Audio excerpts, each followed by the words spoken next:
Next discuss करते हैं trachea. तो ट्रैकिया क्या होता है? Trachea is a tubular structure होता है, ट्यूब की तरीके का होता है, जो कि starts from the bottom of the larynx. ये लैरिंग्स होता है ना, ये लैरिंग्स, ठीक है। लैरिंग्स के बॉटम से स्टार्ट होगा और कहाँ तक जाएगा? लंग्स के टॉप तक। यहाँ से लंग्स से स्टार्ट हो जाएंगे, ठीक है, तो यहाँ तक पहुँचता है। तो ट्रैकिया स्टार्ट होता है कहाँ से?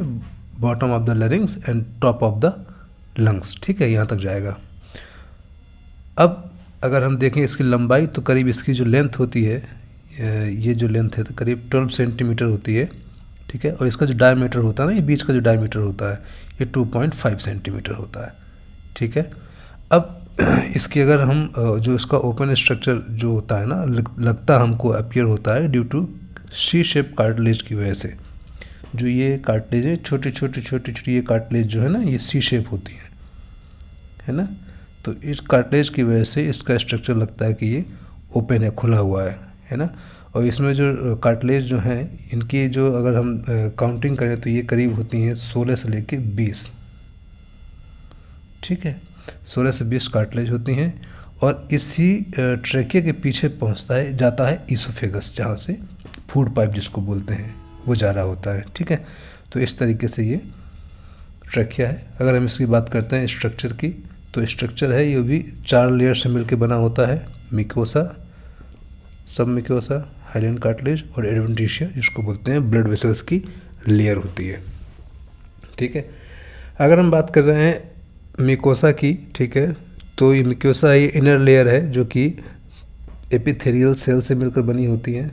ये उपकला ऊतक जिसको बोलते हैं एपिथेलियल टिश्यू, है ना। तो एपिथेलियल टिश्यू से मिलकर बनी होती है, ठीक है। और जो यही लेयर होती है, ये एक तरीके से लंबे कॉलमनर एपिथेलियम टिश्यू होता है। ये भी एक पार्ट है, जब पढ़ा होगा आपने टिश्यू के बारे में तो उसमें मैंने डिस्क्राइब किया हुआ है कि कॉलमनर एपिथेलियल टिश्यू कौन से होते हैं, ठीक है। और जो उनमें एक वर्चुअल हेयर प्रोजेक्शन होता है उसमें, ठीक है, अब हल्का सा रुए टाइप निकले रहते होते हैं, ठीक है। और यही क्या करते हैं, complement cells are found which secrete mucus. इसी में कॉम्प्लीमेंट्री जिसको बोलते हैं पूरक कोशिकाएं, ये सेल्स पाई जाती हैं जो ही क्या करती हैं, म्यूकस का स्राव करती हैं, ठीक है, म्यूकस को सीक्रेट करती हैं। अब बात कर रहे हैं सब म्यूकोसा की। तो सब म्यूकोसा भी हमारा कनेक्टिव टिश्यू से मिलकर बना होता है। ये सब म्यूकोसा जो है ये भी कनेक्टिव टिश्यू से मिलकर बनता है, ठीक है। और ये सेरम म्यूकस ग्लैंड होती हैं यहाँ पर, ठीक है, इसी लेयर में। और इसी लेयर में ब्लड वेसल्स, ये blood vessels, then lymph vessels और नर्व फाइबर, है ना, ये चीज़ें पाई जाती हैं इसमें सब म्यूकोसा लेयर में, ठीक है। ये सेकेंड लेयर है, ओके। थर्ड होती है, इसको बोलते हैं हाइलेन कार्टिलेज, ठीक है। और हाइलेन कार्टिलेज होती है, ये भी एक इलास्टिक टिश्यू से मिलकर बनता है और इसका सी शेप स्ट्रक्चर होता है। अब बात करते हैं एडवेंटिशिया। तो एडवेंटिशिया एक तरीके से जो ब्लड वेसल्स होती हैं या कोई भी वेसल्स होती है ना, तो वेसल्स की ऊपरी लेयर को बोलते हैं, ठीक है, outer cover of blood vessels, ठीक है, उसको बोलते हैं एडवेंटिशिया। और ये भी कनेक्टिव टिश्यू से मिलकर बनता है, ठीक है, which connect to the tissue around trachea, ठीक है। जो कि टिश्यू है ट्रैकिया के चारों तरफ, ये इसी की वजह से कनेक्ट होते हैं, तो इसलिए इसको सुपरफिशियल ऊपरी आवरण बोला गया है, ठीक है। अब trachea divide left and right, ठीक है, ब्रांच, ठीक है। और उसी जो ब्रांच डिवाइड होती है उनको बोलते हैं हम लोग ब्रोंकियाई, ठीक है, ब्रोंकाई। अब ब्रोंकाई की बात करते हैं तो ठीक है, जो हमारा ट्रैकिया होता है, एक ये ट्रैकिया की बात कर रहे हैं, तो ट्रैकिया डिवाइड होता है ब्रोंकाई में, ठीक है। तो जब ये ट्रैकिया यहाँ से एंड होता है और दोनों तरफ लेफ्ट एंड राइट में डिवाइड हो जाती हैं ब्रांच, तो इसको बोलते हैं ट्रैकिया, वो ब्रोंकाई, ठीक है। ब्रोंकाई भी लेफ्ट एंड राइट होती है डिवाइड, ठीक है, जो कि हमेशा अगर देखेंगे तो जो लेफ़्ट वाली होती हैं, अगर ये लेफ़्ट साइड है और ये राइट साइड है, ठीक है, तो लेफ़्ट साइड की अपेक्षा जो राइट वाली होती हैं ये थोड़ा सा चौड़ी ज़्यादा होती है ना, ये चौड़ी ज़्यादा होती हैं और थोड़ा सा शॉर्टर होती है, छोटी होती हैं, जो कि यहाँ पर ये पतली होती हैं और लंबी होती हैं, ठीक है। अब ये जो 2 ब्रांच हैं, ठीक है, जो राइट साइड है ये भी 3 ब्रांच में यहाँ पे 1, 2 और 3 ब्रांच में डिवाइड हो जाती है, जो कि हमारा लेफ्ट साइड का इसमें सिर्फ 2 ही ब्रांच डिवाइड होती हैं, ठीक है। इस चीज़ को याद रखना है, क्योंकि लेफ्ट साइड में क्या होता है, हार्ट होता है ना, तो हार्ट की वजह से लंग्स भी छोटा होता है, जिसकी वजह से यहाँ पे 2 पार्ट होंगे डिवाइड ब्रोंकाई के, ठीक है। ब्रोंकियोल्स की बात करते हैं तो जो लोब्स होते हैं लंग्स में, ठीक है, तो लोब्स होते हैं ना, ठीक है, सॉरी, मतलब इसमें भी हमारा लेफ्ट साइड में 2 ही लोब होंगे और राइट साइड में 3 होते हैं, ठीक है। तो जो ये लोब होते हैं, इन लोब में तभी तो जो अभी हमने ब्रोंकाई की बात की थी, तो जो लेफ्ट साइड का है एक, दूसरी ब्रांच यहाँ और तीसरा वो अंदर से यहाँ पे आता है, ठीक है। और इसमें 1 और इसमें 2, बस इस तरीके से 2 इसमें होते हैं। तो अगर ब्रोंकियोल्स की बात करते हैं तो ब्रोंकाई के आगे ब्रोंकियोल्स होते हैं, इनमें और बिल्कुल छोटी छोटी माइक्रो कैपिलरीज होती हैं जो कि अंदर सूक्ष्म शाखाओं में विभाजित हो जाती हैं, और इन्हीं को हम ब्रोंकियोल्स बोलते हैं। अब बात करते हैं एल्वियोलर्स या फिर एल्वियोलर डक्ट की। तो जो टर्मिनल ब्रोंकियोल्स होता है, ब्रोंकियोल्स का लास्ट का जो पार्ट होता है जिसको हम एल्वियोलाई बोलते हैं, अंगूर के गुच्छों की तरह होते हैं, ठीक है। तो ये भी एक बिल्कुल माइक्रो वेसल्स का एक फॉर्मेशन होता है वहाँ पर, ठीक है, जो कि लास्ट में एल्वियोलर, मतलब ये एल्वियोलर डक्ट से होते हुए हवा और एल्वियोलाई तक जाती है, ठीक है। और यही गैस के एक्सचेंज में हेल्प करती है, कौन सी, एल्वियोलाई। अब बात करें हम लंग्स की, तो लंग्स क्या है, ये भी एक रेस्पिरेटरी सिस्टम का एक स्पॉन्जी ऑर्गन होता है, ठीक है, जो कि 2 होते हैं, लेफ्ट एंड राइट, ठीक है, और ये भी चेस्ट कैविटी में सिचुएटेड होते हैं, ठीक है। और ये दोनों मीडिया स्टेरनम के एक दूसरे से अलग होते हैं, बीच में जो मीडिया स्टेरनम होता है, ठीक है। और ये नेक से लेकर डायफ्राम तक होता है, और इसकी जो अगर हम स्ट्रक्चर की बात करें तो कोन शेप्ड होता है, ठीक है। जो हमारा राइट साइड का लंग्स है, ठीक है, वो लेफ्ट साइड के मतलब तुलना में थोड़ा सा हैवी होता है, ठीक है, जो कि लेफ्ट साइड का जो वेट होता है वो राइट साइड का हमारा वेट होता है 625 ग्राम, जो लंग्स का वेट है, और जो लेफ्ट साइड का जो लंग्स है उसका वेट है 575, ठीक है। राइट साइड क्यों ज़्यादा है, क्योंकि राइट साइड की तरफ हार्ट नहीं होता है, हार्ट होता है हमेशा लेफ्ट साइड की तरफ। तो लेफ्ट साइड की जगह इस पर देखिए 2 लोब, इसमें 1 2 3, ठीक है। अब अगर देखी जाए, हम ब्रोंकाई की बात की थी तो 1 और 2 इसमें 1 2 3, ठीक है। उसके बाद इसमें ये बहुत सारी ये है ब्रोंकियोल्स जो फैल जाती हैं, ठीक है, ये ब्रोंकियोल्स होगी। उसके बाद ये लास्ट पार्ट होता है ना, यहाँ पे एल्वियोलाई होता है, ये पार्ट में यहाँ पे एल्वियोलाई होता है, ठीक। इस तरीके से डायग्राम भी आना बहुत ज़रूरी है, ठीक है। ये हमारा ट्रैकिया हो गया, ट्रैकिया डिवाइड हुआ ब्रोंकाई में, ब्रोंकाई से उसके बाद ब्रोंकियोल्स हुआ, ठीक है। उसके बाद ये लोब्स हैं, लोब्स को भी डिस्क्राइब करना है, ठीक है। प्लूरा क्या होता है, then pleural fluid and diaphragm, ठीक है, और ये लास्ट पार्ट जो एल्वियोलाई होता है, ठीक है। अब बात करते हैं इनके पार्ट्स क्या क्या हैं। पार्ट्स में एक एपेक्स की बात करते हैं तो ऊपर होता है, सबसे टॉप पे है ना, यहाँ पर होता है एपेक्स। तो एपेक्स में देखा जाए तो ये भी एक गोलाकार तथा एक संकुचित पार्ट होता है, ठीक है। और ये नेक से जुड़ी होती हैं सारी इसकी मसल्स और वेसल्स वगैरह, ठीक है, नर्व्स वगैरह सब नेक से आती हैं, ठीक है। अब बात कर रहे हैं मिड पार्ट जो होता है, सॉरी बेस, निचले पार्ट की बात करते हैं, जो कि एक अर्धचंद्राकार भाग होता है, और ये भी हमारी चेस्ट कैविटी का लोअर पार्ट होता है, ठीक है। अब मिडिल पार्ट में देखते हैं तो इसको हाइलम बोलते हैं, जैसे ये लंग्स है, ये लंग्स हो गया, इसको हम घुमा के देखेंगे, है ना, ये पार्ट है ना, ये हमको घुमा के देखना है। तो अगर देखा जाए, है ना, तो यहाँ पर ये क्या है ना, ये जो 3-4 यहाँ पे ओपनिंग होती है, जो कि अंदर वहीं से हमारी आर्टरीज, वेन्स, नर्व सब जा रही होती हैं, ठीक है। तो उस पार्ट को बोलते हैं हाइलम। प्लूरा या फिर प्लूरल कैविटी की बात करते हैं तो जो प्लूरा है, ठीक है, pleura is provide the outer covering of the each lung, ठीक है। और ये जो प्लूरा है ये एक लेयर होती है जो कि डबल लेयर से बनी होती है, डबल सेरस मेम्ब्रेन से बनी होती है, जिसकी कुछ स्मॉल अमाउंट में सेरस फ्लूइड भरा होता है, ठीक है।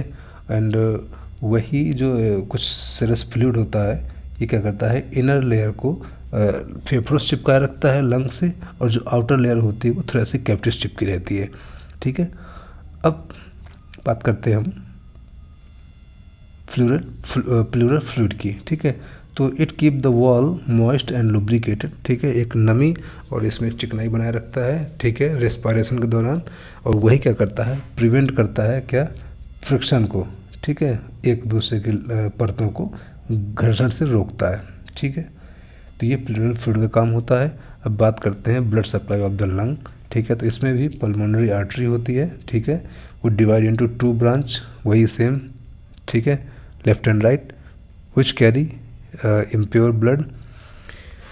आर्टरी जो पल्मोनरी होती है, मोस्टली वेन्स में क्या होता है कि गंदा खून बहता है जिसको डीऑक्सीजनेटेड ब्लड बोलते हैं, और आर्टरी में प्योर ब्लड बहता है जिसको ऑक्सीजनेटेड ब्लड बोलते हैं। बट अगर पल्मोनरी के केस में देखा जाए, लंग्स के केस में देखा जाता है, तो जो पल्मोनरी आर्टरी है वहाँ पर इम्प्योर ब्लड आता है। ठीक है, जिसको बोलते हैं डीऑक्सीजनेटेड ब्लड। ठीक है, और वो क्या, from right ventricles to the heart. ठीक है, कहाँ पर, ये मतलब राइट वेंट्रिकल से लेके हार्ट पर जाती हैं पल्मोनरी आर्टरी। ठीक है, टू द लंग्स। ठीक है, राइट वेंट्रिकल से कहाँ, हार्ट में। ठीक है, heart to the lungs and move along the branches after that the bronchioles divide into many microscopic bronchioles. वही ये सेम जो मतलब लंग्स में बहुत सारी छोटी छोटी फुफ्फुसी शिराएँ होती हैं। ठीक है, उनमें जाके ये ब्लड ट्रेवल करता है। ठीक है, it eventually form a dense network of alveoli and several microtubules joined together to form a pulmonary veins which put the pure blood into the left atrium of the heart. ठीक है,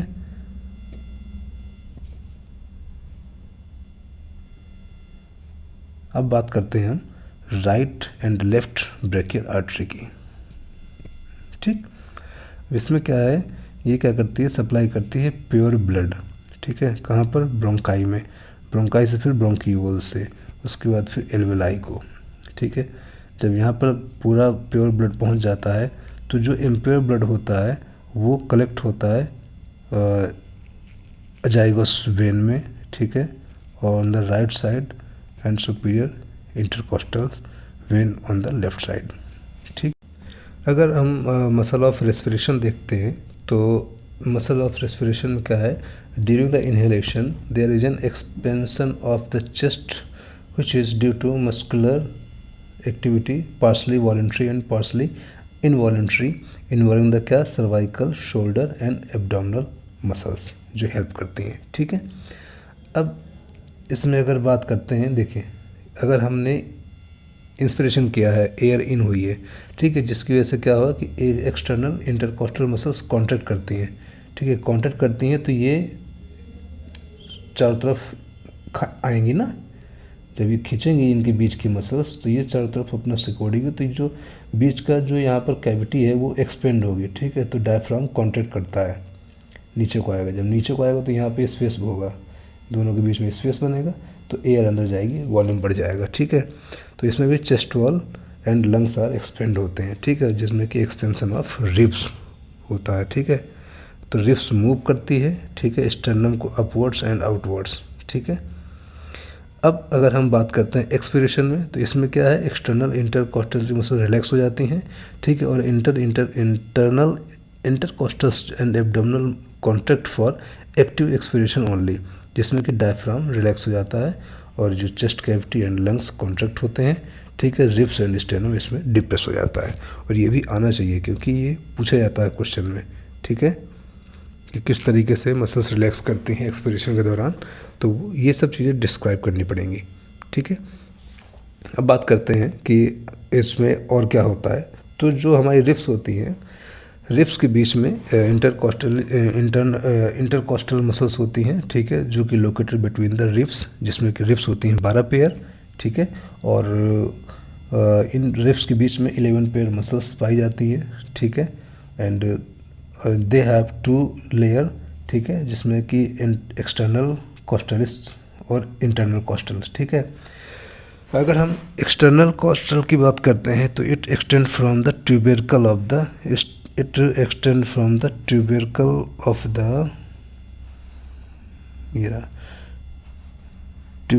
the rib to the costochondral junction, ठीक है। और अगर हम बात करते हैं कि इंटरनल कोस्टल मसल्स की, ठीक है, तो ये क्या कहते हैं, इसका जो ओरिजिन होता है स्टार्ट कहाँ से होती है, costal group of the upper rib and the join to the inner lip of the upper border, ठीक है, upper border of the lower lip, ठीक है। अब इसमें क्या है, इसका जो ओरिजिन देखते हैं एक तरीके से, ठीक है। तो जो लेयर पार्ट मतलब जो है lower part of the upper rib join to the upper part of the lower rib, ये इंटरनल कोस्टल की है, ठीक है। अब बात करें डायफ्राम की, ठीक है। तो diaphragm is like a dome shape, ठीक है, which separate from each other chest cavity को एंड एब्डोमिनल कैविटी को, ठीक है, या थोरेसिक कैविटी जिसको बोलते हैं, चेस्ट कैविटी या थोरेसिक कैविटी, ठीक है, उसको और एब्डोमिनल कैविटी को अलग करता है, ठीक है। और during the respiration it goes up and down which increase the chest cavity size या वॉल्यूम उसका बढ़ाता है, ठीक है। और इसकी सप्लाई होती है फ्रेनिक नर्व के द्वारा। साइकिल ऑफ रेस्पिरेशन की बात करते हैं तो इसमें क्या है, ड्यूरिंग द रेस्पिरेशन ऑक्सीजन जो है वो अंदर जाती है और CO2 बाहर आती है बॉडी से, ठीक है। और यही प्रोसेस 10 से 12 बार 1 मिनट में दोहराई जाती है। और इसकी 3 फेज होती हैं, ठीक है, जिसको इंस्पिरेशन बोलते हैं। इंस्पिरेशन में क्या होता है कि इंटरकोस्टल मसल्स होती है, ठीक है, और डायफ्राम होता है जो कॉन्ट्रैक्ट करता है दोनों, ठीक है, which increase the size and volume of the chest cavity, ठीक है। अब हम देखते हैं इसी को आगे,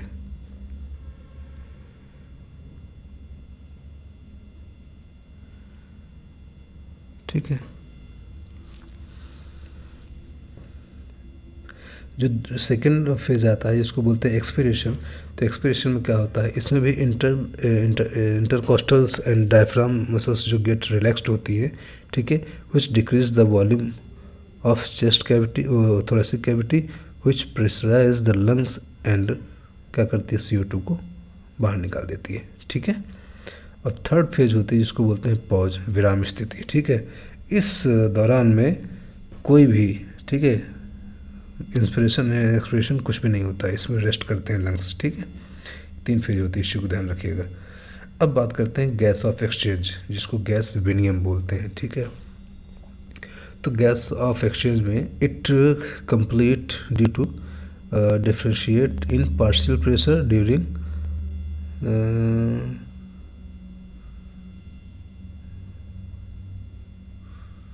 the respiration, okay, it complete due to the differential in partial pressure, ठीक है, which the gas moves from high concentration to lower concentration, ठीक है। इसमें क्या होता है, ज़्यादा सांद्रता से कम सांद्रता की ओर, जिधर हाई प्रेशर होता है उससे लो प्रेशर में गैस चली जाती है, ठीक है। इसमें भी 2 फेज में होती है, एक्सटर्नल रेस्पिरेशन और इंटरनल रेस्पिरेशन जिसको बोलते हैं सेलुलर रेस्पिरेशन, ठीक है। अगर हम बात कर रहे हैं कि एक्सटर्नल रेस्पिरेशन की, तो एक्सटर्नल रेस्पिरेशन में क्या है कि इसमें जो एयर का जो एक्सचेंज है एक तरीके से वो है बिटवीन एल्वेलाई एंड ब्लड, ठीक है, जहाँ पर एल्वेलाई एंड ब्लड के बीच में ही रेस्पिरेशन होता है, ठीक है, उसको बोलते हैं हम एक्सटर्नल रेस्पिरेशन। लेकिन अगर इंटरनल रेस्पिरेशन की बात करते हैं तो ये रेस्पिरेशन होता है between the blood capillaries and tissue cells के बीच में, ठीक है। अब ये जो हाई प्रेशर और लो प्रेशर है बिल्कुल इजी है, समझ सकते हैं, ठीक है। अगर मान लीजिए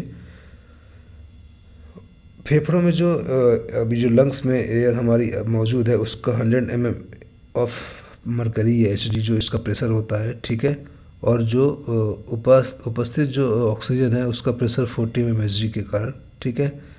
एल्वेलाई में प्रेशर बनेगा ज़्यादा क्योंकि बाहर प्रेशर ये है और अंदर प्रेशर कम है, तो बाहर से कम की तरफ ज़्यादा से कम की तरफ जाएगा ना, तो जब ये एल्वेलाई में पहुंच जाता है ऑक्सीजन, ठीक है। सेम जब वही प्रोसेस CO2 की बात करते हैं तो इसमें भी सेम होता है कि वाई कोशों में अंदर जो हमारे एल्वेलाई होते हैं उनका जो प्रेशर होता है 100 mmHg होता है और बाहर का कम होता है, जिसकी वजह से अगर देखा जाए तो जो 46 वाला है वो 40 की तरफ जाएगा।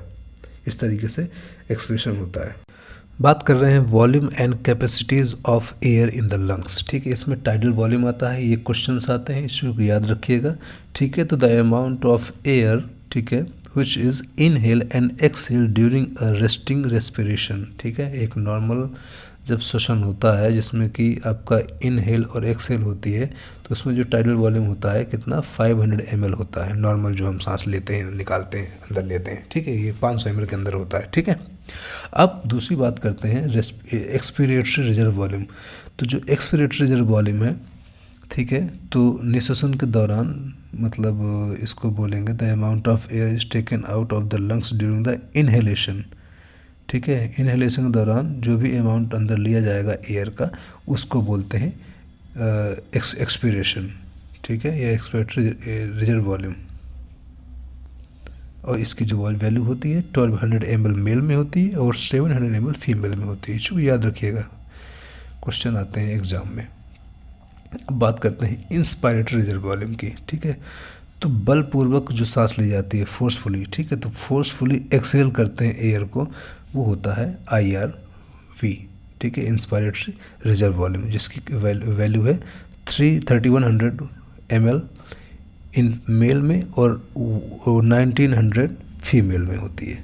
ठीक है, अब बात करते हैं रेजिडेबल वॉल्यूम की। ठीक है, तो ये भी एक फोर्सफुली एक तरीके से reserve the amount of air है जो कि बचता है किसके बाद, फोर्सफुली एक्सपिरेशन के बाद, सांस निकालने के बाद, फोर्सफुली सांस निकालने के बाद जो अमाउंट बचता है उसको बोलते हैं हम रेजिडेबल वॉल्यूम। ठीक है, इसकी जो वैल्यू है 1200 ml मेल में है और 1100 फीमेल में है। अब बात करते हैं इंस्पायरेटरी कैपेसिटी की। ठीक है, ठीक है, तो इंस्पायरेटरी कैपेसिटी में क्या है कि IRV, ठीक है, इंस्पायरेटरी रिजर्व वॉल्यूम एवं टाइडल वॉल्यूम, ठीक है, जो पहले बताया गया है, उन दोनों को जोड़ देते हैं तो उसकी वैल्यू आती है 36 ml मेल में और 2400 ml फीमेल में। अब बात करते हैं फंक्शनल रेजिडेबल कैपेसिटी। तो इसमें FRC is equal ERV plus residual volume, जिसकी वैल्यू आ गई 2400 ml मेल में और 1800 ml फीमेल में। ठीक है, अब बात करते हैं वाइटल कैपेसिटी ऑफ लंग। तो वाइटल कैपेसिटी में tidal volume, inspiratory reserve volume और एक्सपायरेटरी रिजर्व वॉल्यूम तीनों को जोड़ दिया गया तो 4800 ml in male and 3100 ml female में। ठीक है, अब टोटल लंग कैपेसिटी की बात करते हैं TLC। तो उसमें क्या है, वाइटल कैपेसिटी, इसमें जो वाइटल कैपेसिटी प्लस इसमें रेजिडुअल वॉल्यूम जो है, इन दोनों को जोड़ दिया जाता है तो आता है 6000 ml in male and 4200 ml in female. ठीक है, ये चार्ट होता है, इस चीज़ को बड़े थोड़ा सा गौर से देखिएगा, जो डायग्राम आता है ना, इससे आप कैपेसिटी का पता लगा सकते हैं। प्लस कुछ इसमें टर्म्स हैं जिनको डिटेल में थोड़ा सा बताया गया है। टाइडल वॉल्यूम क्या होता है, ठीक है, अमाउंट ऑफ एयर इनहेल्ड और exhaled with each breath under resting condition. इस तरीके से expiratory reserve volume IRV, ERV, RV, TLC, VC, IC and FRC। ठीक, इनको आप देख लीजिएगा।